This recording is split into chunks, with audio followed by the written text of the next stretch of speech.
Hey everyone, it's your girl Maddie here, aka Beaver Mosh, and today it's my monthly segment, Maddie's Monthly Metal Mentions. This time I'm going back to the month of November and talking about all of the albums I really dug but didn't get a review on. So without delaying anymore, let's get into that list. Vitriseptome from Vancouver's Mitochondrion. I love these guys.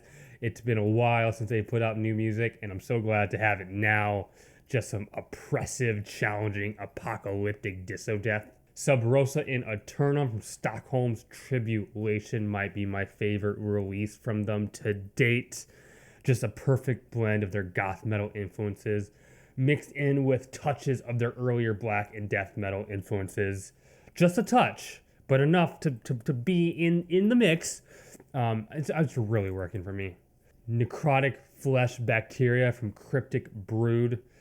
Gore obsessed disgusting death doom out of Germany. Shrapnels of panic spiral from Rotborn. Mean as all fuck death metal out of Brazil. Catastrophic reconfiguration by Molder.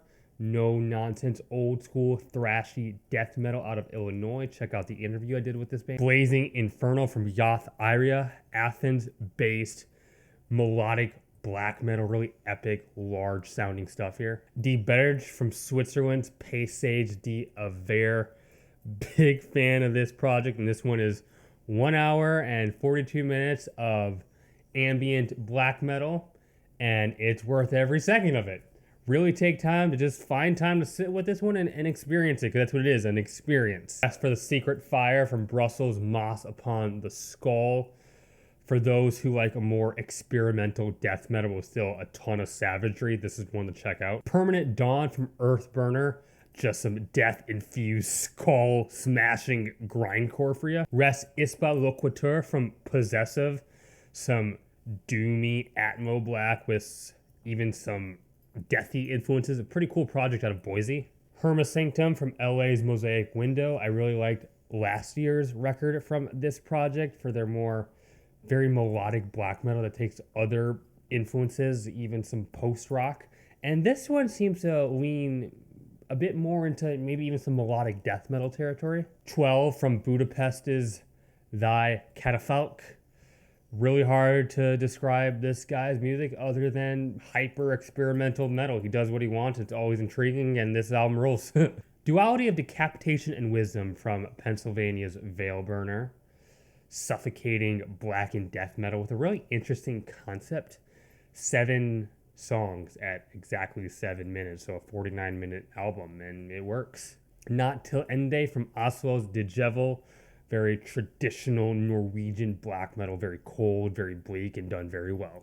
Strasbourg's Time Worker gave us Emprise, a very emotionally charged blend of both atmo black with some very, very pronounced depressive elements. Progressive Obsolescence from Athens' Violent Definition. This is thrash, just straight fucking thrash. Ghost of Baden Hill from UK's Sergeant Thunderhoof.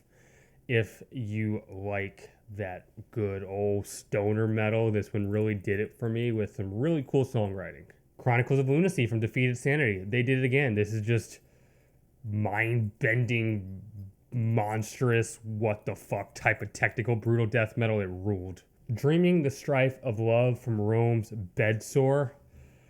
This band is a progressive death metal band, but they blend it with lots of elements of even jazz and psychedelia and just so much more. It takes a lot of cues from 70s prog rock such as Yes and King's Crimson, and even takes a bit of some more traditional Italian progressive music as well. The Skies Above Eternity from the UK's Fellowship 2 years ago. Their debut made my top 10 of the year.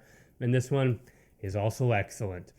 I am a sucker for this super uplifting, honestly corny in the best way, power metal. The Last Will and Testament from Sweden's Opeth. I don't have to introduce this band, but this is some of their best work in a while. Edifice of Vicissitudes from Scotland's Iniquitous Savagery.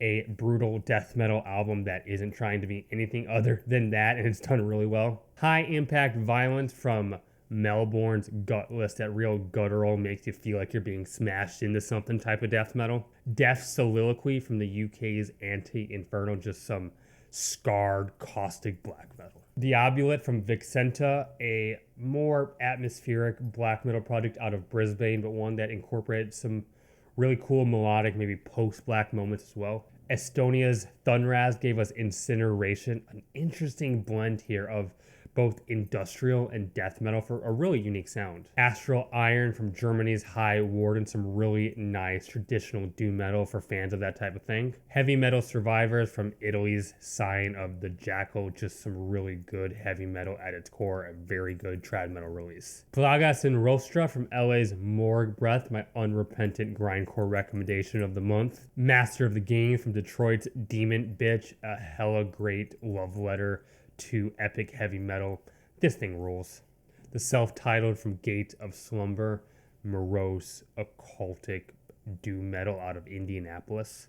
Boston's The Watcher gave us Out of the Dark, a really good heavy metal project with some doomy aspects. I think a more dark take on trad metal, I would say. Kankra, Sad Plight of Lucifer. This is some hard-hitting, super riffy, blasphemous death metal out of Denmark.